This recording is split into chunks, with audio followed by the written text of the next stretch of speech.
the logical and orderly process, because from that day onward, I was never the same. He said, first of all, you talk to people and you separate prospects from suspects. You make sure that the person you're talking to can and will buy your product or service if he likes it. You don't spend time with people who don't have any money or have no interest or have no need for what you're selling. So the first part of professional selling is prospecting. And you'll find that if you want to be successful in selling, you must become very, very good at prospecting. So the second part is building trust with the prospect or the customer. People will not buy from you. People will not even seriously listen to you unless they like you and they trust you. Now here's an interesting discovery. The biggest obstacle to finding new customers is the fear of rejection. Is we're afraid that customers will be negative or insulting or disapproving. We're afraid of rejection, which is quite normal. And we're afraid of failure. So the fears of failure combined with rejection hold us back from calling on people. And here's what we've discovered, that everyone starts off in life with low self-esteem and high fears. But as your self-esteem goes up, I like myself, I like myself, I like myself, I like myself, I like myself. As your self-esteem goes up, your fears go down. And the more you like yourself, the more courage you have, the less afraid you are, the more willing you are to call on more people. Now, if you call on lots of people, eventually you become good at prospecting. When you're good at prospecting, you lose your fear. In fact, you start to enjoy calling on new people. So the starting point of sales success is calling on new people, and that starts off with high levels of self-esteem. I've worked with people. I remember talking to a man recently. He said he started off in sales, but he had low self-esteem. He said, but he quit in 1 week because he could not tolerate the rejection. The rejection, he said, I just was too weak to take the rejection. Too many people said no, I just quit. And he was doing very poorly in life, but the rejection, he said, it was too much for me. I could not accept so much rejection because he had low self-esteem. The second thing we know is establishing trust and likability is the more you like yourself, the more you like other people. The more you like other people, the more they like you and are willing to listen to you and to buy from you. We find that there's a one-to-one relationship between your level of self-esteem and your level of sales. High self-esteem salespeople are the highest earning salespeople in the world. In fact, they did a study with a major company, and they took 2 groups of sales candidates, and they gave them tests.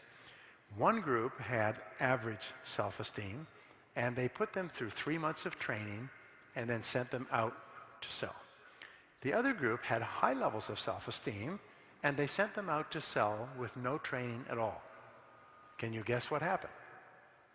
Within 6 months, the group with no training at all, but high self-esteem, was selling 2 and 3 times as much as the fully trained group with low self-esteem.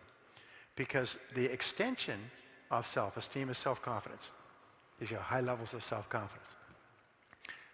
I have 4 beautiful children, and I've written and spoken a lot about children in my life. But when my children were born, I studied personality development in children, and I learned that the number one most important thing that a parent can give their child is high self-esteem, is to build them up continually so that when they grow up, they feel positive about themselves. They have high levels of self-confidence. They like themselves and they like other people. And if you just do that by constantly building your children, you will have done the most important thing that a parent is responsible for. You don't have to give them more money or cars or clothes. All those things are of secondary importance.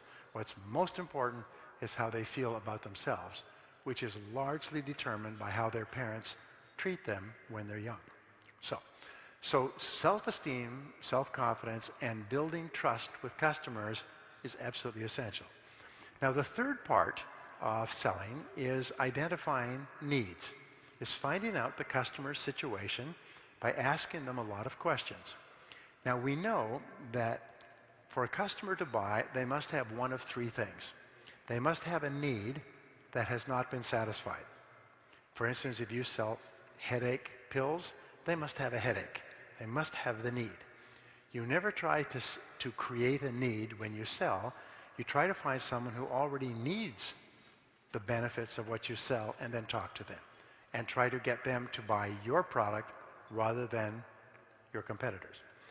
Or a good prospect must have a problem that has not been solved.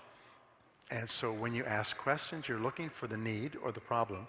Or third of all, a good prospect must have a goal that they want to achieve. Maybe it's financial independence. Maybe it's ideal health. They must have a goal that they want to achieve, and your job is to show them how your product or service will help them to achieve that goal. So in the third phase of selling, what you do is you ask a lot of questions to find out how you can help this person to satisfy a need or solve a problem or achieve a goal. Now here's an interesting discovery based on 25 years of research and tens of millions of dollars and 55,000 interviews and videotaped sales conversations between salespeople and customers.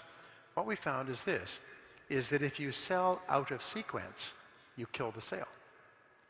And this is a real eye-opener for me. Most people have never seen this research. It costs millions of dollars. It was paid for by several large companies who are trying to find ways to sell more effectively. What we found is that there is a logical buying process that a customer goes through. And so therefore you have to get your selling process so that it dovetails or fits with the buying process. If you do that, the sale comes out every time.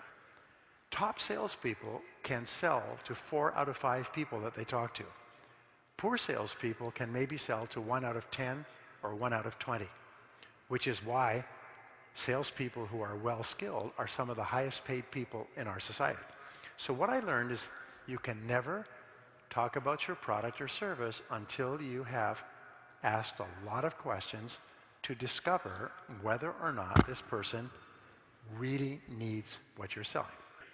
So no matter what happens in the short term, always predict growth. Always predict growth in your life, always predict growth in your work, always predict growth in your family, always predict growth, and you know something? You will be right most of the time. Thank you very much. Thank you. Thank you.